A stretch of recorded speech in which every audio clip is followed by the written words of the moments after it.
दौरान इद्दत निकाह केस बानी पीटीआई और बुशरा बीबी की सजाओं के खिलाफ अपीलों पर फैसला महफूज। District and session court Islamabad ने अपीलों पर फैसला महफूज कर लिया है। अपीलों पर फैसला 29 मई को सुनाया जाएगा। इसी से मुतालिक मजीद तफसीलात लेंगे नुमाइंदा दुनिया न्यूज़ अवैस अब्बासी से। जी अवैस, क्या मालूमात है मजीद?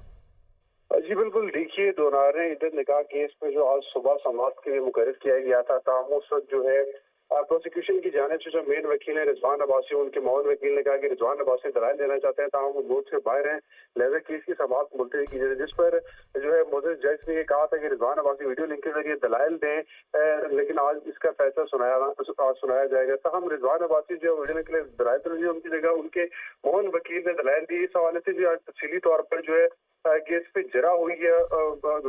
बुशरा बीबी के वकील ने भी जवाब दलाइल दिए। इसके साथ साथ जो मोहम्मद वकील थे रिजवान अब्बासी के, उन्होंने भी जो है काफी देर दलाइल दिए। तो दलाइल के बाद जो है शिकायत रिजवान वकील मोहम्मद जो थे, उन्होंने जो है वो समाअत मुलतवी करने की इस्तदा की। उनका ये कहना था रिजवान अब्बासी आइंदा समाअत पर दलाइल देंगे। ताहम जो है रिजवान अब्बासी बैरून मुल्क के मसरूफियात में है, जो छोटी सी तारीख दे दें 28 मई को वतन वापस आएंगे। तब इसके ऊपर जो जज शाहरुख अर्जुमन ने जो है वो इस वाले से उन्होंने जो है फर्दर वक्त नहीं देते हुए इसका फैसला महफूज कर लिया है। अब ये फैसला जो है 29 मई को सुनाया जाएगा। अवैस अब्बासी, आप हमें तफसीलात बता रहे थे, आपका शुक्रिया। इद्दत में निकाह का केस होना ही नहीं चाहिए था। अलीमा खान का कहना है कि निकाह का केस आज ही खत्म हो जाना चाहिए। आज केस खत्म हो जाता तो बुशरा बीबी रिहा हो जाती। मजीद उन्होंने क्या कहा, ये देखते हैं। देखें, अगर महफूज हो गया तो जैसे हमने कहा, ये अव्वल केस होना ही नहीं चाहिए था। ये बड़ी शर्मनाक चीज़ है कि जो पाकिस्तान में इन्होंने नया एक वो प्रेसिडेंट सेट करें, लेकिन इसको आज ख़त्म हो जाना चाहिए। अगर आज ये ख़त्म हो जाते तो बुशरा बीबी आज रिहा हो जाना चाहिए, आज ही उनको रिहा हो जाना चाहिए। और अगर ये महफूज 2 महीने रखते हैं, इनका क्या पता है, ये इन्होंने तंग करना होता है तो फैसले भी महफूज हो जाते हैं कितने महीने। तो बस हम दुआ कर सकते हैं कि इन लोगों को।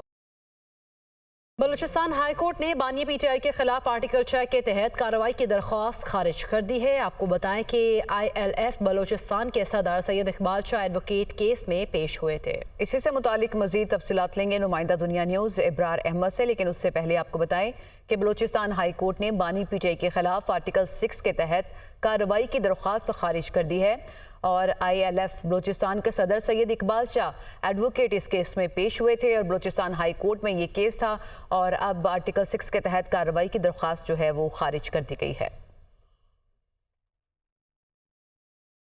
SIFC एपेक्स कमेटी का इजलास 25 मई को होगा। वज़ीर आला खैबर पख्तूनख्वा आली अमीन गंडापुर का नाम फहरिस्त में शामिल नहीं है। वफाकी वज़रा पंजाब, सिंध और बलूचिस्तान के वज़राए आला को बुलाया गया है। SIFC का इजलास के लिए चीफ सेक्रेटरी खैबर पख्तूनख्वा का नाम सर फहरिस्त में शामिल है। अलामिया भी जारी किया गया है। SIFC का इजलास वज़ीर आज़म हाउस इस्लामाबाद में होगा। आपको बताएं कि SIFC एपेक्स कमेटी का इजलास 25 मई को होगा। वज़ीर आला खैबर पख्तूनख्वा आली अमीन गंडापुर का नाम फहरिस्त में शामिल नहीं है, जबकि वफाकी वज़रा पंजाब, सिंध और बलूचिस्तान के वज़राए आला को बुलाया गया है और SIFC का इजलास वज़ीर आज़म हाउस इस्लामाबाद में होगा। इसी पर बात करेंगे। ब्यूरो चीफ पेशावर आबिद हमीद हमारे साथ मौजूद हैं। आबिद हमीद, बताइएगा, तमाम वज़रा के नाम इसमें शामिल हैं, वज़ीर आला खैबर पख्तूनख्वा का नाम इसमें शामिल क्यों नहीं किया गया? जी बिल्कुल, वज़ीर आला खैबर पख्तूनख्वा अली अमीन गंडापुर इससे कबल 2 दफ़ा जो है वज़ीर आज़म से मुलाकात कर चुके हैं और उन्होंने आमादगी भी जाहिर की थी कि वो तमाम इजलासों में शिरकत करेंगे, लेकिन इसके बावजूद जो लिस्ट जो फहरिस्त अभी हाउस से जारी दिया उसमें बाकी सूबों के वज़राए आला का नाम तो मौजूद है, लेकिन वज़ीर आला खैबर पख्तूनख्वा अली अमीन गंडापुर का नाम इसमें मौजूद नहीं है। जबकि उनकी जगह जो चीफ सेक्रेटरी खैबर पख्तूनख्वा, उनका नाम फहरिस्त में शामिल किया गया है। यानी चीफ सेक्रेटरी खैबर पख्तूनख्वा जो है वो इस सूबे की नुमाइंदगी करेंगे इस इजलास में। वज़ीर आज़म की सदारत ये SIFC का 10वां इजलास है और इस हवाले से जो है मुशीर खजाना जो है मुज़म्मिल असलम, उनका भी एक बयान सामने आया है जिसमें उन्होंने इसकी मजम्मत किया और कहा है कि वज़ीर आला खैबर पख्तूनख्वा को ना बुलाना और फेडरेशन के उसूलों के खिलाफ है। जी बहुत शुक्रिया आबिद हमीद, आप हमें यहाँ कह कर रहे थे। SIFC اجلاس میں وزیر اعلیٰ خیبر پختونخوا کو مدعو نہیں کیا گیا۔ مشیر اطلاعات خیبر پختونخوا بیرسٹر سیف کی جانب سے کہا گیا اجلاس میں خیبر پختونخوا کے علاوہ تمام صوبوں کے وزراء اعلیٰ مدعو ہیں، لیکن ان کو مدعو نہیں کیا گیا جو کہ پشاور سے جن کا تعلق تھا۔ حکومت اس متعصبانہ اقدام کی شدید الفاظ میں مذمت کرتی ہے۔ اس کے علاوہ انہوں نے یہ بھی کہا کہ قدرتی وسائل سے مالا مال صوبے کی قسمت کا فیصلہ وزیر اعلیٰ کی غیر موجودگی میں قابل قبول نہیں ہوگا۔ عدالتی کارروائی کی رپورٹنگ پر پابندی کا پیمرا کا نوٹیفیکیشن اسلام آباد ہائی کورٹ میں چیلنج کر دیا گیا ہے۔ پریس ایسوسی ایشن آف سپریم کورٹ اور اسلام آباد ہائی کورٹ نے نوٹیفیکیشن کے خلاف درخواست دائر کر دی ہے۔ اسی پر بات کریں گے، رضوان قاضی ہمارے ساتھ موجود ہیں۔ رضوان قاضی، آگاہ کیجیے گا۔ جی، عدالتی کارروائی کی رپورٹنگ پر پابندی کا پیمرا نوٹیفیکیشن جو ہے اسلام آباد ہائی کورٹ میں چیلنج کر دیا گیا ہے۔ پریس ایسوسی ایشن آف سپریم کورٹ اور اسلام آباد ہائی کورٹ جرنلسٹ ایسوسی ایشن نے اپنے وکلاء بیرسٹر عمر اعجاز گیلانی اور صدر اسلام آباد ہائی کورٹ بار ایسوسی ایشن ریاست علی آزاد کے ذریعے درخواست دائر کی ہے، اور درخواست میں موقف اختیار کیا گیا ہے کہ درخواست گزار سپریم کورٹ اور ہائی کورٹ رپورٹرز کی نمائندہ تنظیمیں ہیں۔ پیمرا نوٹیفیکیشن کے خلاف درخواست میں سیکرٹری اطلاعات اور چیئرمین پیمرا کو بھی فریق بنایا گیا ہے اور یہ موقف اختیار کیا گیا ہے۔ پیمرا نے 21 مئی کو ترمیمی نوٹیفیکیشن کے ذریعے عدالتی رپورٹنگ سے متعلق ہدایات جاری کی۔ پیمرا کا نوٹیفیکیشن آئین کے آرٹیکل 19 اور 19A کی خلاف ورزی ہے، اور درخواست میں یہ بھی کہا گیا ہے کہ سپریم کورٹ کے فیصلے کی پیمرا نوٹیفیکیشن میں غلط تشریح کی گئی ہے۔ پیمرا کا نوٹیفیکیشن غیر آئینی قرار دے کر کالعدم قرار دیا جائے۔ درخواست میں یہ بھی استدعا کی گئی ہے کہ درخواست پر حتمی فیصلہ تک پیمرا کا نوٹیفیکیشن معطل کیا جائے۔ جی، بہت شکریہ رضوان قاضی، آپ ہمیں آگاہ کر رہے تھے۔ وزیر اعظم شہباز شریف ایک روزہ دورے پر متحدہ عرب امارات پہنچ گئے۔ وزیر اعظم شہباز شریف اور صدر متحدہ عرب امارات محمد بن زائد کے درمیان ملاقات ہوگی۔ وزیر اعظم متحدہ عرب امارات کے اعلیٰ حکومتی عہدیداروں اور کاروباری شخصیات سے بھی ملاقاتیں کریں گے۔ مختصر لیکن اہم دورے پر متحدہ عرب امارات پہنچا ہوں، وزیر اعظم شہباز شریف کی جانب سے سوشل میڈیا پر یہ پیغام دیا گیا ہے۔ متحدہ عرب امارات کی قیادت کے ساتھ تاریخی اور برادرانہ تعلقات کو مزید گہرا کرنے کے لیے نتیجہ خیز تبادلہ خیال کا منتظر ہوں۔ وزیر اعلیٰ پنجاب کا ایئر ایمبولینس سروس جلد شروع کرنے کا حکم، جون کی ڈیڈ لائن مقرر کر دی گئی ہے۔ وزیر اعلیٰ پنجاب مریم نواز کے صدارت خصوصی اجلاس ہوا ہے جس میں یہ فیصلہ کیا گیا۔ اسی سے متعلق مزید تفصیلات لیں گے ڈپٹی بیورو چیف لاہور لیاقت انصاری سے۔ جی لیاقت انصاری، کیا ڈیٹیلز ہیں مزید؟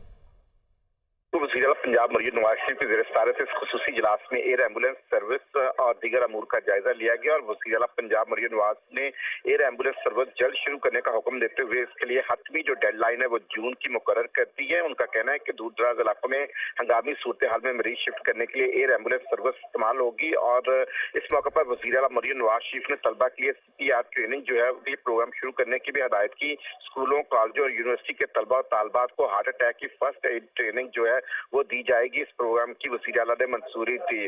وزیر اعلیٰ کو بریفنگ میں بتایا گیا کہ ایئر ایمبولینس سروس کے لیے موک ایکسرسائز کا مرحلہ مکمل ہو گیا ہے۔ ایئر ایمبولینس سروس کے لیے ڈاکٹرز اور سٹاف کی ٹریننگ جاری ہے۔ جی لیاقت انصاری، آپ ہمیں معلومات دے رہے تھے اس اجلاس سے متعلق، آپ کا شکریہ۔ براہ راست لیے چلیں گے آپ کو، عمر ایوب اس وقت میڈیا سے گفتگو کر رہے ہیں۔ دوسری اہم بات، آج ہماری وزیر اعظم عمران خان صاحب سے ڈیالہ جیل میں ملاقات ہوئی۔ اس میں میجر طاہر صادق صاحب میرے بڑے بھائی شامل تھے، داؤد شاہ صاحب ہمارے پریزیڈنٹ بلوچستان، رؤوف حسن صاحب ہمارے سیکرٹری انفارمیشن، شندانہ بی بی ہماری ممبر قومی اسمبلی، فردوس شمیم نقوی صاحب ہمارے additional secretary general Pakistan Tehreek Insaf. بڑے اچھے ماحول میں ملاقات ہوئی، اور وزیر اعظم عمران خان صاحب کا اس وقت پیغام آپ کے سامنے رکھنا چاہتا ہوں۔ رؤوف حسن صاحب اس وقت موجود نہیں ہیں کیونکہ ان کو زخم لگا ہوا ہے، اور ڈاکٹرز نے کہا ہے کہ زیادہ پسینہ ان کے زخم پہ نہیں آنا چاہیے، تو وہ اپنی گاڑی میں اس وقت بیٹھے ہوئے ہیں۔ سب سے پہلے وزیر اعظم عمران خان صاحب کا یہ حکم ہے کہ کسی قسم کی ابڈکشن یعنی کہ غائب کرنا اور زور طریقے سے غائب کرنا یا اریسٹ کرنا حماد اظہر صاحب کا یا میاں اسلم صاحب جو کہ ہمارے لیڈر ہیں اور MP ہیں پنجاب اسمبلی میں، یا یہ کیا گیا کسی سیکورٹی ایجنسی نے یا پولیس نے، اس کی ہم لوگ شدید ترین مذمت کریں گے۔ اسمبلی کے اندر ہماری مذمت ہوگی اور اسمبلیاں نہیں چلیں گی، اور اس کے ساتھ ساتھ ہم لوگ سڑکوں پہ بھی انشاءاللہ تعالی ہوں گے اس چیز کا، اور یہ ایک پرامن احتجاج ہمارا پورے پاکستان میں ہوگا۔ نمبر 1۔ نمبر 2، وزیر اعظم عمران خان صاحب کے یہ بھی احکامات ہیں کہ حماد اظہر صاحب کو یا پھر میاں اسلم اقبال صاحب کو अबडक्ट किया गया और कहीं पे लेके गए और उनसे किसी किस्म की स्टेटमेंट या फोर्स्ड इनकाउंटर उन पे किया गया, उनसे वो बयान दिया गया, तो वो हम लोग नहीं मानेंगे।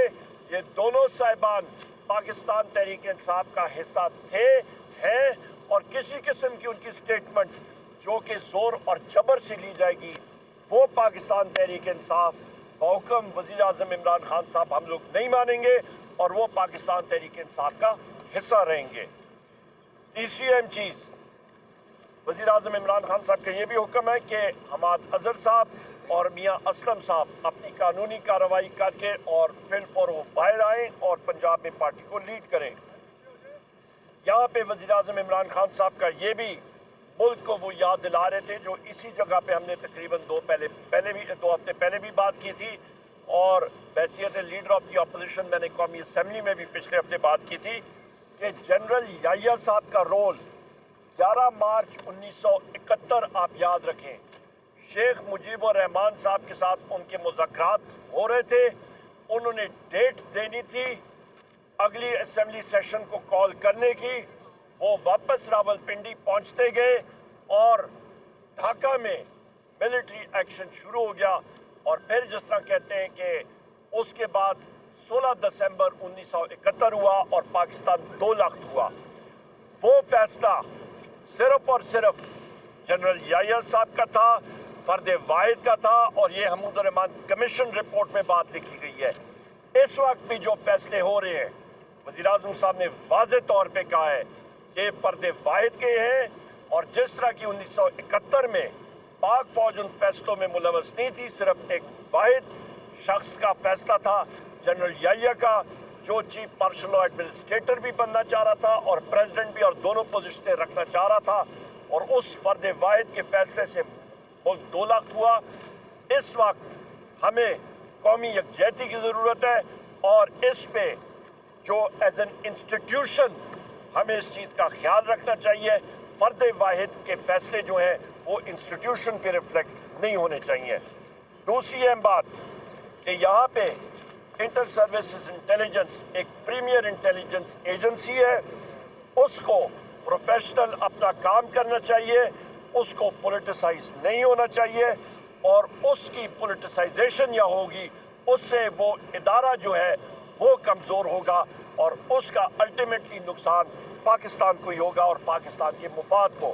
लिहाजा हमारी इंटेलिजेंस एजेंसीज को सिर्फ और सिर्फ अपने पेशेवराना जो उनका रोल है उस पे काम करना चाहिए, ना कि कोई सियासी सरगर्मियों में। जिस तरह के 6 जजेस ने तहरीरी तौर पे लिखा है चीफ जस्टिस ऑफ पाकिस्तान को और उन्होंने सुप्रीम जुडिशल काउंसिल को लिखा और उन्होंने इंटेलिजेंस एजेंसीज को रोल को हाईलाइट किया और बिलखसूस ISI के रोल को हाईलाइट करते हुए कहा कि उनके घरेलू लोगों पे प्रेशर डाला गया, उनको ज़दोकौफ किया गया। ये चीज़ें नहीं होनी चाहिए एक पुरवकार और एक मौज़म माशरे में। इसके साथ साथ मैं ये भी कहता चलूँ जी हाँ, और दूसरी अहम बात यहाँ पे ये भी मैं कहता चलूँ कि वज़ीर आज़म इमरान खान साहब ये भी इस चीज़ पे जोर दे रहे थे कि पाकिस्तान की मईशत वो डगमगा रही है, वो किश्ती डूब रही है बदकिस्मती से। आपका निजी शोबों के जो कर्जे थे 86% कम हो गए, आपका शराय सूद कम नहीं हो रहा, आपके रेमिटेंसेस कम हो गई हैं, आपकी एक्सपोर्ट्स पे फ़र्क पड़ा, आपका ओवरऑल गंदम की क्राइसिस आप देखें, गंदम का स्कैंडल देखें, 450 अरब रुपए जिस वक्त किसानों यहाँ पे पंजाब के किसानों की खेत और वहाँ पे फसलें तैयार थी उसको नहीं खरीदा जा रहा और बाहर से 450 अरब रुपए की गंदम इंपोर्ट हुई है। कश्मीर में आप देखें फसादात हुए, वफाकी हुकूमत उसकी जिम्मेदार है। 3 अरब रुपए उन्होंने बिजली और गंदम की सब्सिडी में रिलीज करना था, वो उन्होंने नहीं किया। कश्मीर की अवाम के पेट पे वफाकी हुकूमत और शहबाज शरीफ ने ज़रब लगाई और उसका खुमियाजा आज पूरा मुल्क जो है वो भुगत रहा है। लोग हमें कह रहे हैं कि पाकिस्तान की आज़ाद कश्मीर में देखें क्या हो रहा है, हिंदुस्तान उंगलियां उठा के हमें मतलब पूरी दुनिया में जो है हमें निशाना बना रहा है। नुकसान किसका हुआ? पाकिस्तान का। और कश्मीर कॉज का जिम्मेदार कौन? इस वक्त की वफाकी हुकूमत बैसाखियों पे कौम 47 वाली हुकूमत। इसके साथ साथ वज़ीर आज़म इमरान खान साहब ने ये भी कहा कौम के लिए मैसेज है कि इंशाअल्लाह ताला हम लोग अपनी ये जलसों की तहरीक ये जारी रखेंगे, अपनी इत्तेहादियों जमातों के साथ तहरीक तहफ़्फ़ुज़ आईन पाकिस्तान के ज़रिए हमारे जलसे होते रहेंगे। जिस वक्त कॉल वज़ीर आज़म इमरान खान साहब ने कहा जिस वक्त भी वो देंगे वो उनकी सवाबदीद है और उनकी मर्जी है, जब वो देंगे वो अपना टाइम देख के और उसके मुताबिक देंगे। और आखिर में मैं ये कहूँ कि जो मुलाकातें होती हैं वज़ीर आज़म इमरान खान साहब के साथ, हम लोग अदालत में भी जाएंगे, पर यहाँ पे आप ये मुआवजा करें नवाज शरीफ या बाकी यहाँ पे जो लोग जेल में थे उनकी पूरी दिन भर मुलाकातें होती थी वज़ीर आज़म साहब के साथ, बहुत ही कम मुलाकात होती है और वो भी 20 से 25 मिनट से ज़्यादा नहीं। ये आपके सामने जो है मैसेज हमने रखना था। मेरे साथियों में किसी ने यह बात करनी हो ज़रूर बात कर सकते हैं। हाँ जी, ख़वातीन के बारे में आप आके शनाना बीबी आप बेशक बात कर लें। ख़वातीन के हवाले से वज़ीर आज़म इमरान खान साहब ने जो बिलखसूस मैसेज दिया कि जो जुल्म और जबर हमारे यास्मीन राशिद साहिबा, बाकी हमारी जो यहाँ पे ख़वातीन पाबंद सलासल है, आलिया हमजा साहिबा हमारी बहन है, सनम साहिबा, फलक जावेद साहिबा हमारी बहन है, इन सारों के ख़िलाफ़ जो इस वक्त जुल्म और सतम हो रहा है उसको हम लोग कंडेम करते हैं। यास्मीन राशिद साहिबा कैंसर सर्वाइवर है, आज भी अस्पताल उन्होंने जाना था। आप ये भी देखें बुशरा बीबी का कोई किसी किस्म का तोशाखाना के साथ कोई ताल्लुक नहीं। इद्दत केस एक बोंडा केस, उसकी न सिर है न पैर है और उनको सिर्फ और सिर्फ बुशरा बीबी को पाबंद सलासल रखा हुआ है क्योंकि ये लोगों की खाम ख्याली है कि बुशरा बीबी के ज़रिए वो वज़ीर आज़म इमरान खान साहब को उनके ऊपर जोर डाला जाएगा। लोगों की हम लोग ये क्लियर मैसेज देना चाहते हैं कि बुशरा बीबी वज़ीर आज़म इमरान खान साहब की ताकत है, ना कि वो कमज़ोरी है।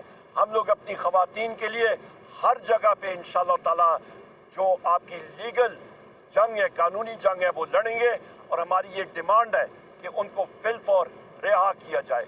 बहुत शुक्रिया जी, थैंक यू।